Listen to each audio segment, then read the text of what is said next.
What is going on, ladies and gentlemen? Welcome back to Auto Auction Rebuilds. Today we are back with something a little bit different on the channel. Typically I've been buying 80s and 90s cars, but today I got something that's practically brand new, and I got it for half off of what you could expect to pay retail because it's salvaged, although I haven't been able to figure out why. And here it is, my 2023 Kia Sportage. That's right, 2023. Guys, this thing is only a year old. It's got 19,000 miles on the odometer. Tires are like new. They all match. The body looks great. The interior looks great. It's got lots of digital stuff on the inside that we'll show you here in a minute. It's a little on the dirty side because, well, everything out here is dirty. But take a look at this. Here's the interesting thing. This came from Copart, and I managed to score this deal. This is a $30,000 vehicle, guys, brand new, of course. $30,000 vehicle. I got it for $14,600. Yeah, today, according to everything I've looked through MMR and everything, this thing retail would be about a $26,000 to $28,000 vehicle. It depends. It varies a little bit from day to day or where you are listing it for sale, but salvaged, obviously, it's not worth that much. However, my Carfax report shows that this is a one-owner vehicle. Regular oil changes. It was properly maintained for all of its entire 19,000 miles.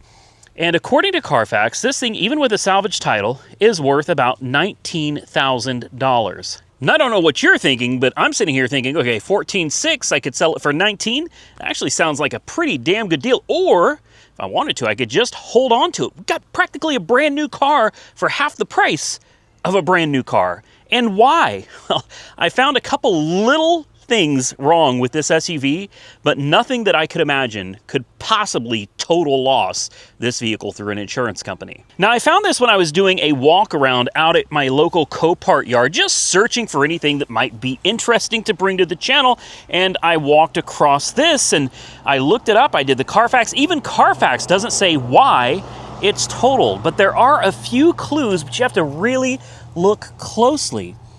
Right here is a hail ding, one hail ding right there. I don't know if, can you see it? Hopefully you can see that. Now there's a couple more, but I'm trying to get you guys in the light so you can really see everything as we walk around this vehicle. I mean, there's literally, I think total that I found on the hood, I think that's the same one. There might be 4 on the hood that I was able to find, and that's it. It does have some, I don't think any on this side. And take a look at the roof, see if you guys see any hail damage up there. It's a little tall for me. Ah, there's one right there. There's one right there. And, okay, so, there's one right there. Hold on, right there. I don't know if you can see that, but there's one right there. So it's got a few, and I mean literally a few hail dings. I did notice a few on this side as well. This is going to be hard to point out. Yeah, guys. Okay, so the point is I could sit here and try to pinpoint each little hail ding, which I'm not seeing hardly any on this car, guys. Of course it is dirty, that doesn't help. I did take it and I washed it and I really looked it over, and I was only able to find total throughout the entire vehicle, I found maybe 12, 13 hail dings throughout the entirety of the vehicle. Obviously, these hail dings are relatively small. They're not bad. These could probably be fixed without having to take the headliner out or anything or remove panels. This is stuff you could probably fix with dry ice or those little glue guns where they pull them out. It's no big deal, guys. Another great thing about this, it also came with 2 key fobs. That's very rare, guys. Typically, when these cars show up at the auction, they only have one. We have a remote start key fob right here, which is pretty cool. You also have app control. So you lock it, then you hold this, and it should start on its own. Bingo. Starts right up. Unlock it. And I do have app control as well. Like I said, I've got this linked to my Kia account or whatever it is, and I can remotely lock, unlock, and remote start the vehicle. Very cool. For a Kia, come on, man. I'll be honest with you, it's been a while since I've taken a look at a newer Kia, and this one I actually drove around, man. I started just driving the living heck out of this thing. Date cut on the tires is 16 of 2023, which makes sense. So these are the original tires with only 19,000 miles. That should not surprise anyone. Let's take a look at the interior. Of course, we've got the, there we go. Oh, there was a bug. Ooh, under there. All right. Let's take a look at this interior. I haven't bothered cleaning the interior up, so it is a little dusty and dirty, but this is a little bit higher spec vehicle. It's got leather, lots of touch screens and digital stuff. You even have the plastic still on one of the seatbelt buckles here. Smells good, looks good. You got plenty of room in the back. Like I said, I started driving this thing around. I absolutely fell in love with it. So did my fiance. We both fell in love with it. Look at the amount of space back here. There is a lot of cargo space in this thing. 12-volt power port right there. And then, what is this for? Oh, that pushes the seats down. So you pull these, seat goes down. We've got a spare tire. We've got locking lug nuts. You know they probably charge an extra $150 for those. And then this, I hate the dealer markups, guys. Brake Plus rear end collision deterrent system.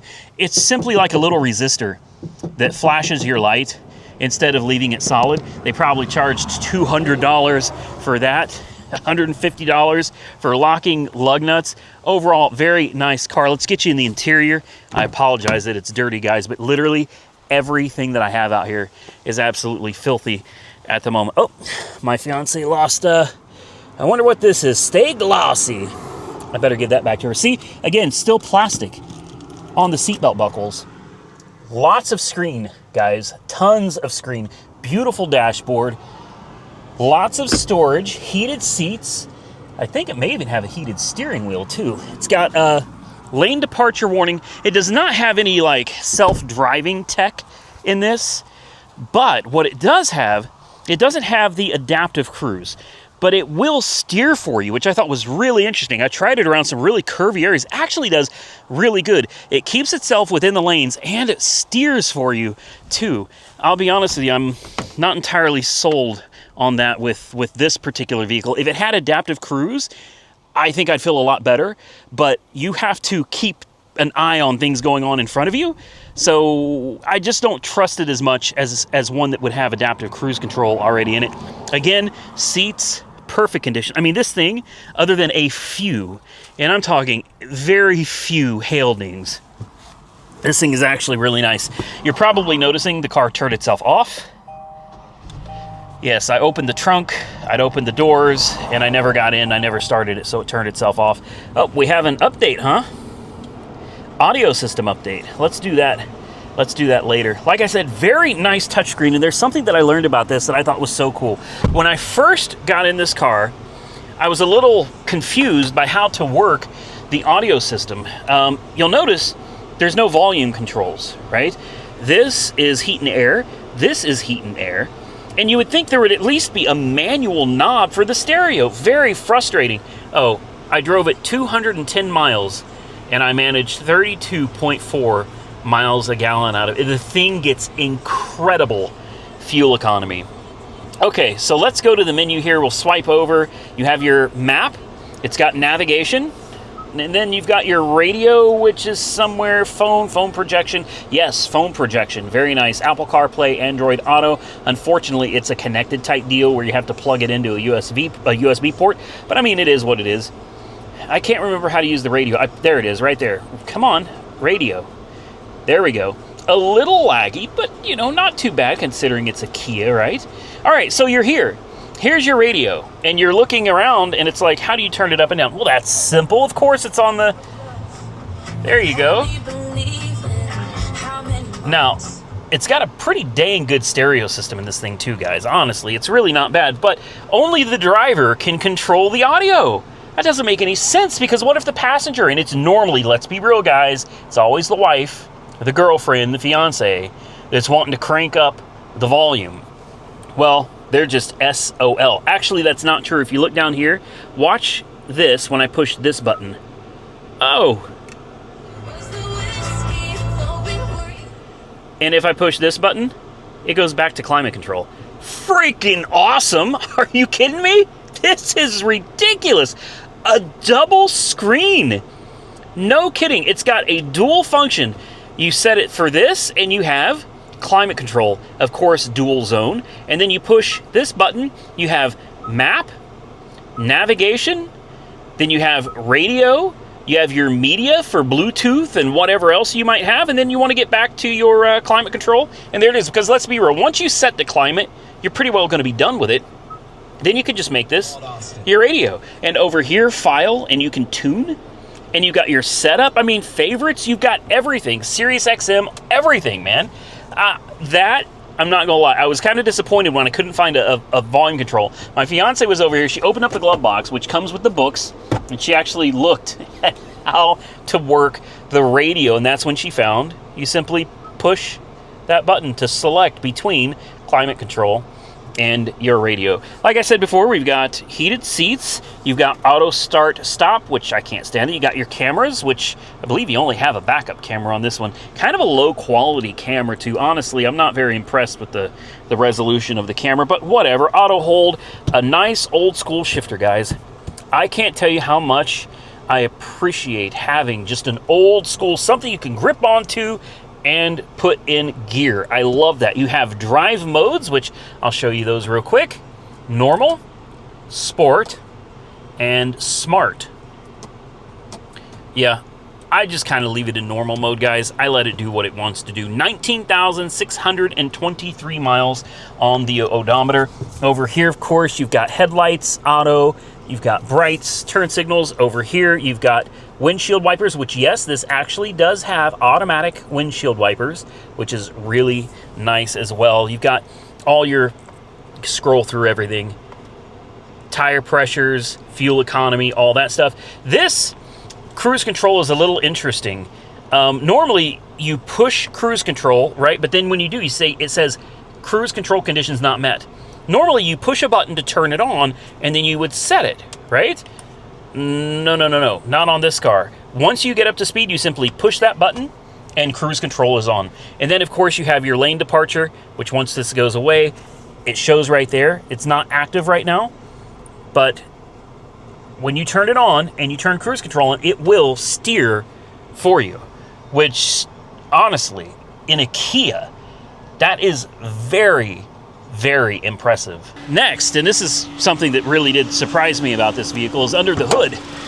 We've just got a, well, it's dirty, very filthy. Remember, I live down a dirt road, guys. But we have a direct injection 4-cylinder, obviously, but, and here's the interesting thing, guys, there's no turbos. You notice that no intercooler piping, nothing too complicated. You got a few hoses here and there, but I mean, nothing like one of those Ford EcoBoosts. You know what I mean? It's just super simple. Your air filter, literally, instead of having to take a bunch of stuff apart, there's a little handle. You pull up, unlock it, you open it, and you swap out your air filter right there. I mean, this is stuff you could do yourself. They've really made this vehicle where you can actually work on it yourself. And the displacement on this thing is 2.5 liters.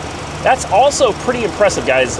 Believe it or not, 2.5 liters on a 4-cylinder, that's a pretty damn good size motor, all right?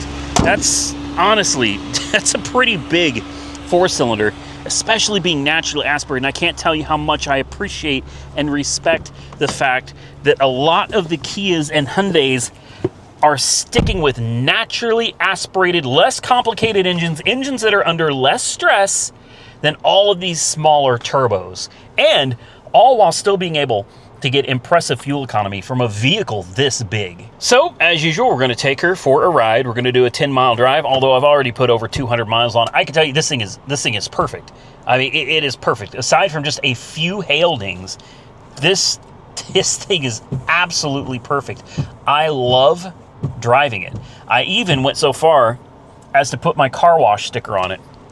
Yeah, I set it up on a monthly account for car washes because I loved driving this thing so much. My fiance and I have been discussing at length potentially keeping this one. I know what you guys are thinking. We don't keep anything around here. And you're right. But this is one that we fell in love with, and we were thinking, you know, this would be great as just a family go-getter vehicle, you know, for the everyday family stuff we do, taking the dog for walks in the park, low tire pressure. So, looks like we already have a problem, guys. Oh, it's already steering for me? Did I hit cruise control? Oh, no, it's just doing it on its own. Automatically. Really? Look at that. Whoa. I think 24 PSI will be fine. I'll definitely throw some air in it when we get back. This thing has been parked out here for quite a while, guys. I drove it for quite a while, enjoyed it, and then I parked it, and I meant to get back to it, and I just never did. So you'll see my hands are not on the wheel, and nothing is telling me that I need to watch where I'm going. It's literally, it's steering itself. I think the cruise control is on. Okay, let's get her up to about 65. That's the speed limit. We're going around a sharp curve, and it's doing the steering all on its own. All right, let's turn. Oh, cruise was not on. It was simply driving on its own with me controlling the pedals. Whoa, I didn't know it did that. Let's get her up to 65. I am very impressed. Oh, I'm going over the lane. Hey, stop. There we go. Is it going to do it on its own now? We've got cruise set at 65. We got a truck coming in front of us. We're going around a sharp corner. I'm telling you, I trust the Tesla a lot more because it's more sophisticated. We got a van coming. I'm going to hold on to this, guys. I'm not trying to off myself or anybody else. Okay, you can see we're going around a crazy curve right here. And the car is literally steering itself.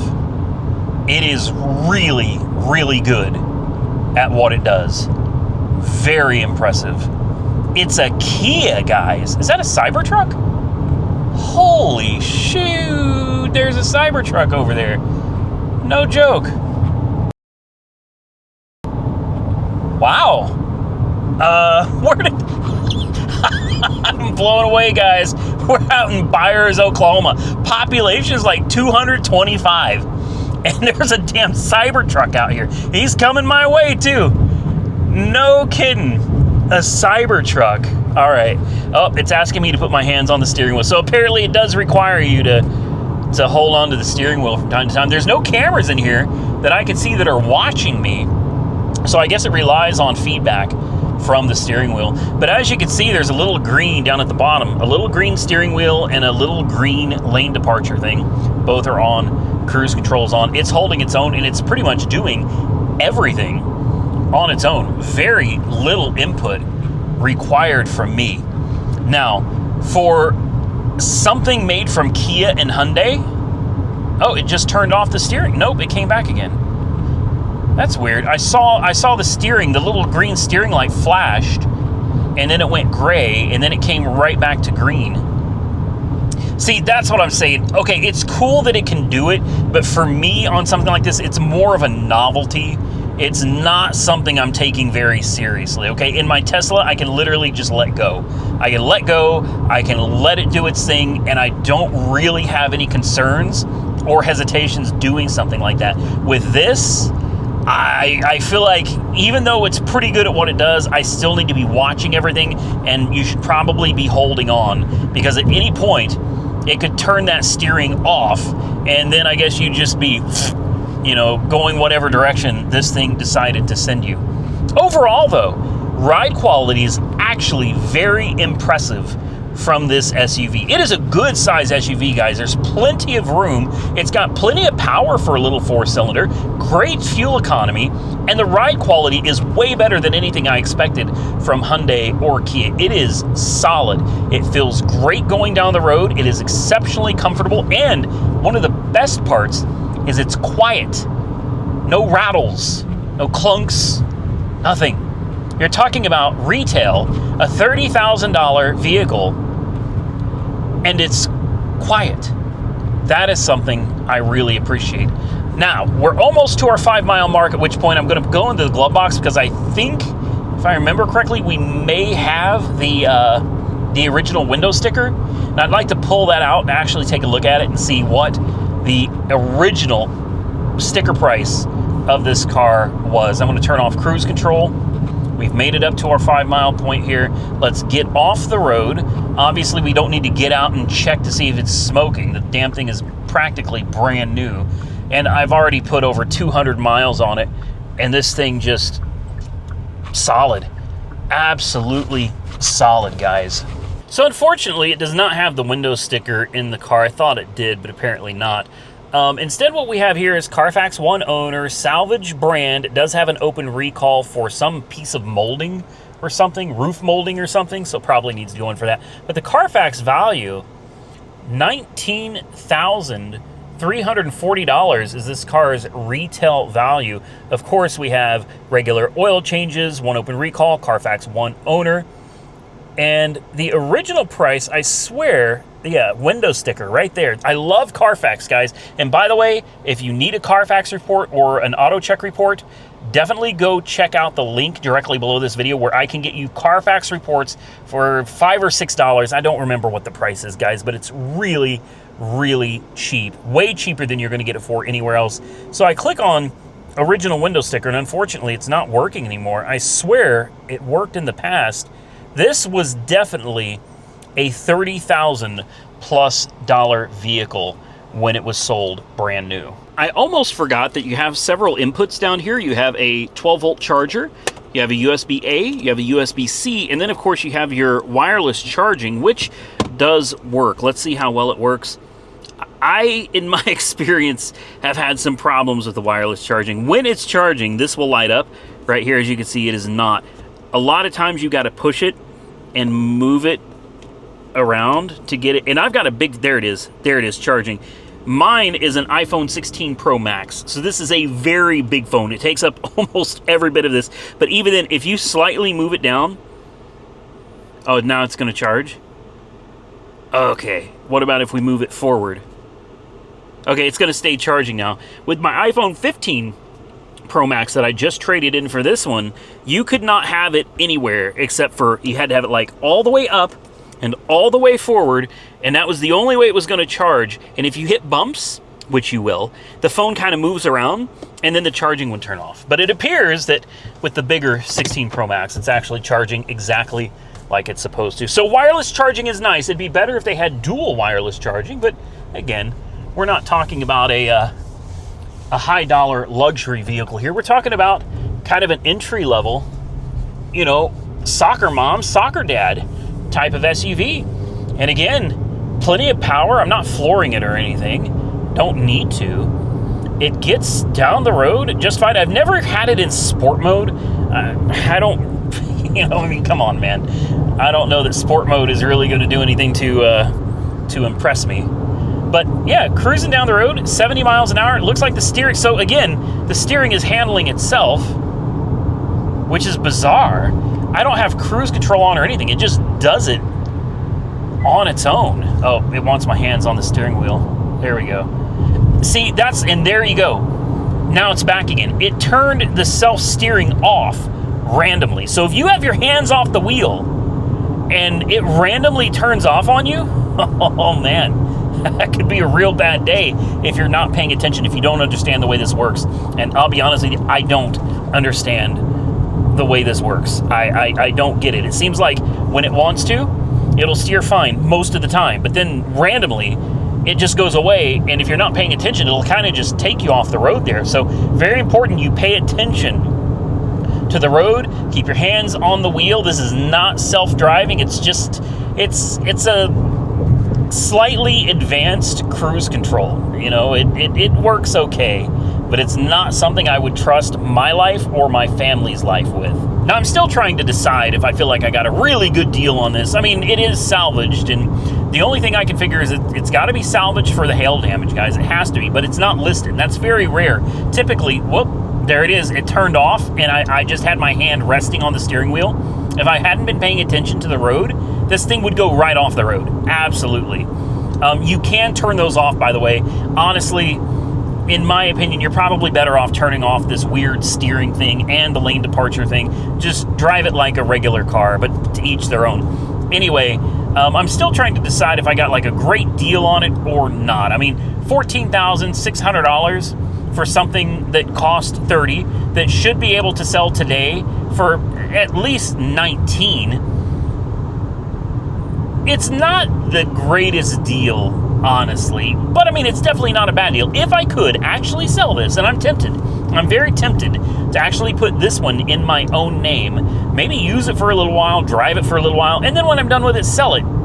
I don't think I could possibly lose any money on this vehicle while being able to enjoy it for a little while. I just haven't decided which way I want to go with it. Another problem with selling vehicles that are like $20,000 is money. Finding people that are going to have funds ready and available to buy something like this. And then if they do have that kind of money, if they do have those kinds of funds put aside, you know, finding people that are going to be okay with buying a salvaged title vehicle. Granted, this is not wrecked and it's got a few hail dings, but since the Carfax doesn't specify what the damage was, nobody really knows. So if you're just an average consumer out there looking for a good deal on a vehicle, finding one with unknown salvage history, I would rather know, oh, it was salvaged for hail, or for a flood, or from a car wreck. These are important details that, unfortunately, the Carfax report just doesn't give us on this vehicle. So I feel like this could be kind of a hard sell and probably hard to get the $19,600 out of. So realistically, what would I get out of it? My guess is probably between $15,000 and $16,000. And if that's the case, not really worth the investment. So obviously I plan on taking it and getting the title rebuilt. It's really easy to do here in Oklahoma. No big deal. I'll run it down to the tag agency. I'll get a nice, fresh, rebuilt title on it. And then I'll probably send it down the road. Truth be told, I doubt I'm going to keep it. I doubt that I'm really going to use it all that much. I use my Tesla all the time. All day, every day. I am always driving that Tesla. I don't see myself just putting it to the side and driving this one. It is a nice vehicle, and I do enjoy it. See, it turned off. Bingo. There you go. See, it's no longer charging. I told you, you hit a few bumps, and that thing just kind of... Or is it fully charged? Oh, see, there it goes. There it goes. You just had to move it. Very quirky. I don't like that. They need to do better on that. But overall, really nice vehicle. I will get the title rebuilt. Once I do, I'm probably going to list it at Copart or through ACV auctions and let somebody else take a shot at it. Maybe we can come back and see what kind of money we get out of it. I need to get it cleaned up, so I'm going to need to take it to the car wash, and I'm going to need to wipe it down and vacuum it out and everything. It is a great running and driving car. This is something I would not hesitate to drive cross country, no worries at all.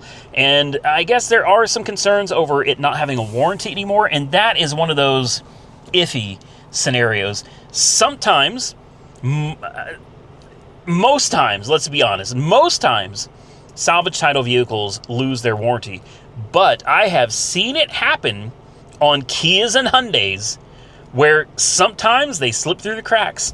And even though it was a salvage title, if you don't say anything to them about it, it slides right on through and they continue doing warranty work on them. So, you know, that's one of those buyer beware things. Buy anything with a salvage title, assuming there is no warranty at all. And if it turns out there is one, that's just a bonus. So there you have it, guys. My almost new 2023 Kia Sportage. I think it's a slick looking vehicle. Let me turn the headlights on for you. It's the headlights on Kias and Hyundais have gotten kind of, they're a little different. You know, they're a little bit odd.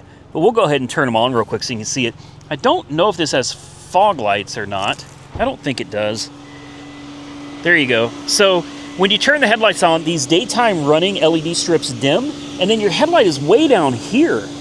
And your turn signal and parking light is up there, I guess. Then you got this little corner light over here in the side. Then I don't know what this bottom light is. I have no idea, guys.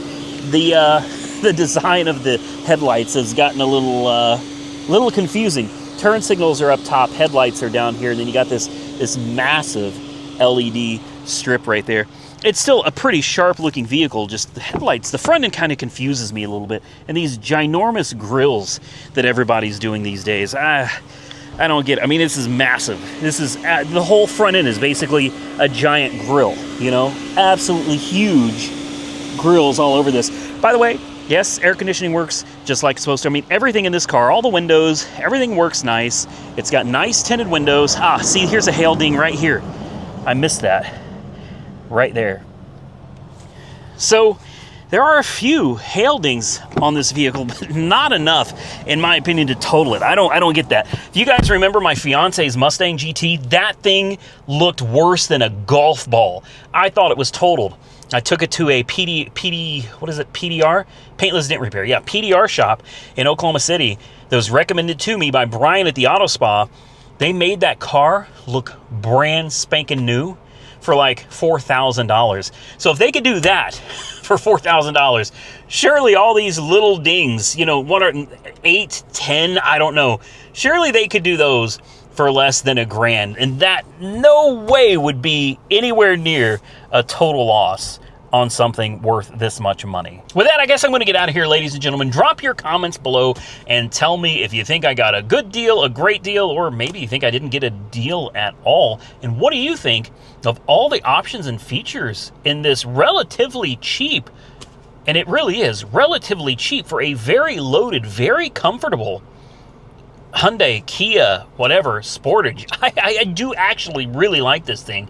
I just, with all the other cars that I have here, I don't see this as being something I'm going to hold on to long term, guys, but I'm definitely curious to see what y'all think. If you enjoyed the video, hit the thumbs up button and let me know. Consider subscribing to the channel if you haven't already subscribed. And until next time, stay safe out there, everybody. I look forward to seeing you all again very soon in the next one.